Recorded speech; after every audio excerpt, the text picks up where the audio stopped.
Halo teman-teman, perkenalkan nama saya Jundi Fathan Rodia Rohman dengan NPM 1704110250025. Saya Arif Musa Taruna dengan NPM 1704110250071. Pada kesempatan kali ini kami akan membahas tentang hukum barat pada sistem hukum Indonesia. Nah, sebelum kita membahas tentang hukum barat, perlunya kita mengetahui dulu apa itu sistem hukum Indonesia itu sendiri. Pertama, apa itu sistem? Menurut Profesor Sumantri, sistem adalah sekelompok bagian-bagian yang bekerja satu sama lain untuk melakukan suatu maksud. Nah, apabila salah satu bagian rusak atau tidak dapat menjalankan tugasnya atau menjalankan bagiannya, maka maksud yang hendak dicapai tidak dapat terpenuhi atau setidak-tidaknya sistem yang telah terwujud akan mengalami sebuah gangguan. Apa itu hukum? Menurut Uhtre, hukum adalah himpunan peraturan-peraturan, baik itu perintah atau larangan, yang mengurus tata tertib suatu masyarakat dan karenanya harus ditaati oleh masyarakat itu. Lalu menurut Profesor Mokhtar Kusumaatmadja, pengertian hukum yang memadai tidak saja merupakan keseluruhan asas-asas dan kaidah-kaidah yang mengatur mengatur kehidupan manusia dan dalam masyarakat, melainkan meliputi pula lembaga-lembaga atau institution dan proses-proses atau processes yang mewujudkan berlakunya kaidah-kaidah itu dalam kenyataan. Maka, sistem hukum Indonesia adalah satu kesatuan yang utuh dan terorganisir, yang terdiri dari bagian-bagian atau unsur-unsur, seperti peraturan atau substance-nya, lalu lembaga atau aparat penegak hukumnya dari strukturnya, dan budaya hukum itu sendiri yang saling bekerja sama untuk mencapai tujuan hukum, seperti ketertiban dan keadilan yang saling berkaitan dan bekerja sama untuk mencapai tujuan ketertiban di Indonesia. Indonesia sendiri terdiri dari 4 hukum yang termasuk atau yang berada di sistem hukum Indonesia. Yang pertama ada hukum barat atau yang dikenal oleh kita adalah hukum kolonial atau hukum Belanda. Lalu ada hukum Islam, hukum agama, dan ada hukum adat, dan yang terakhir ada hukum nasional. Pada kesempatan kali ini kita akan langsung membahas mengenai hukum barat. Nah, lalu apa itu hukum barat? Hukum barat adalah sistem hukum yang berasal dari tradisi hukum Eropa, khususnya Eropa kontinental atau civil law tradition, yang menekankan aturan tertulis, kodifikasi, dan pembagian antara hukum publik dan hukum privat. Dalam konteks Indonesia, hukum barat juga dipahami sebagai hukum warisan kolonial Belanda yang pernah diterapkan dan mempengaruhi sistem hukum nasional Indonesia. Sejarah hukum barat di Indonesia dimulai pada masa kedatangan dan kekuasaan bangsa Belanda di Nusantara. Sejak masa VOC dan kemudian pemerintahan Hindia Belanda, sistem hukum Eropa mulai dikenalkan sebagai bagian dari tata kelola wilayah jajahan. Pada awalnya, penerapan hukum barat ini bersifat dualistis. Artinya hukum ini terutama berlaku hanya untuk orang Eropa dan golongan yang dipersamakan. Sedangkan masyarakat pribumi tetap tunduk pada hukum adatnya atau hukum daerahnya masing-masing. Pembagian ini menunjukkan bahwa hukum kolonial dibuat sesuai dengan struktur sosial dan politik pada masa itu. Tonggak penting dalam sejarahnya terjadi pada tahun 1848, ketika pemerintah kolonial Belanda memberlakukan kodifikasi hukum perdata dan hukum dagang, yaitu Burgerlijk Wetboek dan Wetboek van Koophandel. Pemberlakuan ini menjadi dasar kuat masuknya sistem hukum barat dalam bidang perdata dan perdagangan di Indonesia. Selain itu, hukum barat juga mempengaruhi pembentukan lembaga peradilan dan pengaturan administrasi kolonial. Berbagai aturan kolonial ikut membentuk cara kerja pengadilan, lalu pembagian kewenangan dan tata hukum yang lebih formal dan tertulis. Setelah Indonesia merdeka pada tahun 1945, banyak ketentuan hukum kolonial masih tetap berlaku melalui aturan peralihan Undang-Undang Dasar 1945 selama belum diganti dengan aturan baru. Karena itu, jejak hukum barat masih terlihat jelas dalam beberapa bidang hukum Indonesia modern, terutama hukum perdata, dagang, dan sistem peradilan. Secara keseluruhan, hukum barat di Indonesia bukan hanya warisan kolonial, tetapi juga salah satu unsur penting yang membentuk sistem hukum nasional. Pengaruhnya masih terasa hingga sekarang, meskipun sudah banyak yang beberapa hukum-hukum yang sudah disesuaikan dengan nilai-nilai dan kebutuhan hukum di Indonesia. Selanjutnya, penting bagi kita untuk memahami apa itu subjek hukum dalam hukum barat. Subjek hukum adalah pihak yang mendukung hak dan kewajiban dalam sistem hukum. di mana dalam istilah penyebutannya terdapat beberapa perbedaan seperti purusa hukum, awak hukum, dan pribadi hukum. Akan tetapi, ketiganya memiliki makna substansi yang sama. Van Apeldoorn berpendapat bahwa subjek hukum itu adalah segala sesuatu yang memiliki kewenangan hukum, yaitu kemampuan untuk memiliki hak dan kemampuan untuk memiliki kewajiban.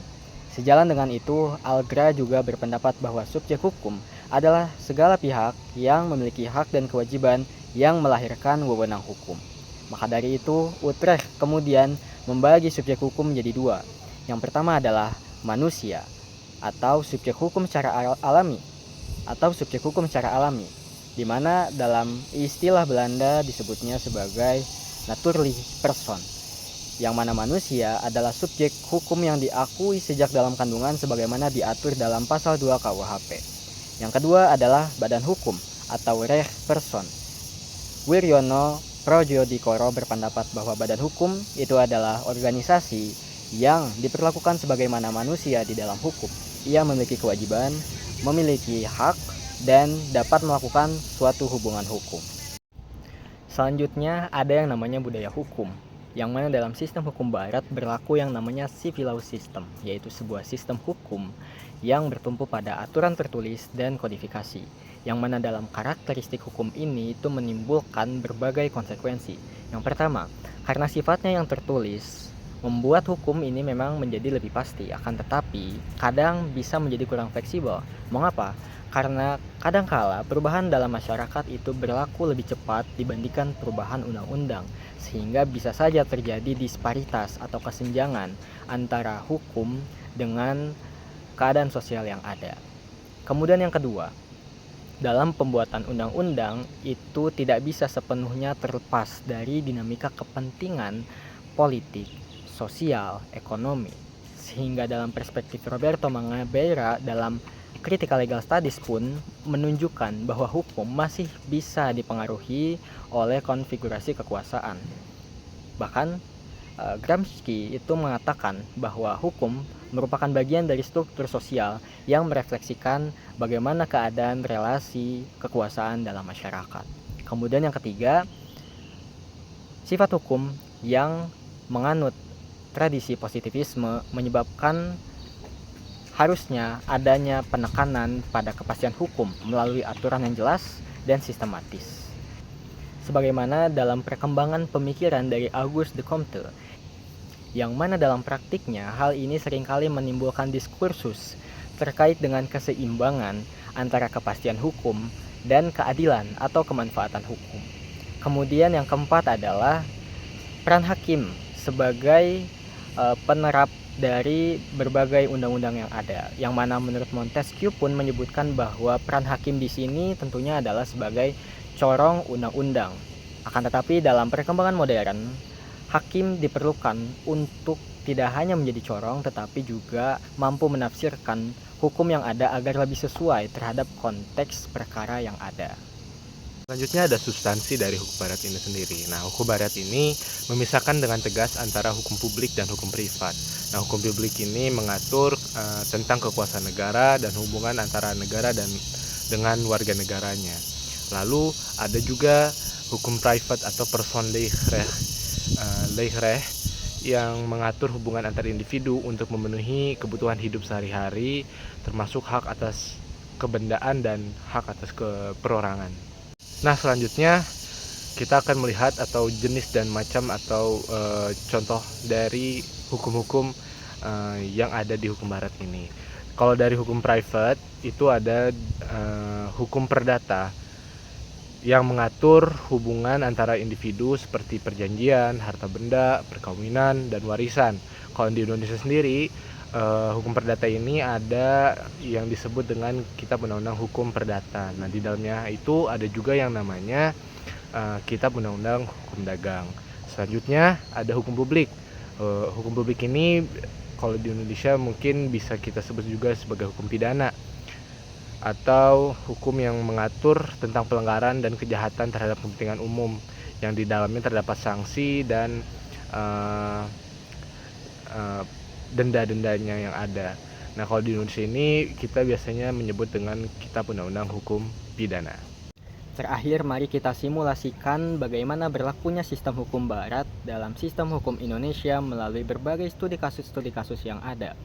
Pertama, dalam bidang pidana dapat kita lihat melalui perkara yang melibatkan Gregorius Rongatanur dalam kasus pembunuhan dan penganiayaan dalam putusan nomor 1466 tahun 2024, di mana dalam kasus ini terlihat bahwa hakim memutuskan berdasarkan undang-undang yang tertulis dan menilik unsur-unsur delik secara sistematis, yang mana hal ini mencerminkan prinsip legalitas, di mana tidak ada tindak pidana tanpa adanya aturan atau hukum yang berlaku.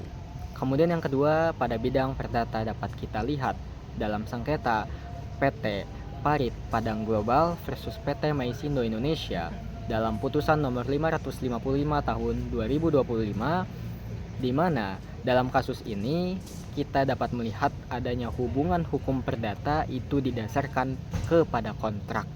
Hal ini sesuai dengan asas Pacta Sunt Servanda, di mana hukum itu mengikat kepada para pihak, sehingga hakim itu menilai dan mengkaji berdasarkan isi kontrak dan bukti yang diajukan sesuai dengan hukum yang berlaku.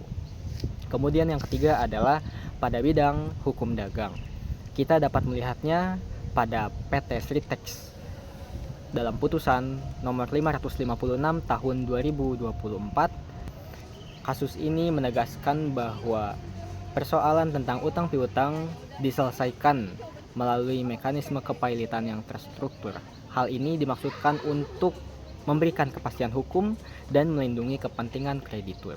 Nah, dalam 3 kasus ini menunjukkan karakteristik civil law, di mana adanya dominasi hukum tertulis, kemudian kepastian hukum, dan peran hakim sebagai penerap hukum. Sehingga di Indonesia sendiri masih dapat kita lihat bahwa civil law system masih mendominasi sebagai sumber hukum utama dalam menyelesaikan suatu persoalan hukum.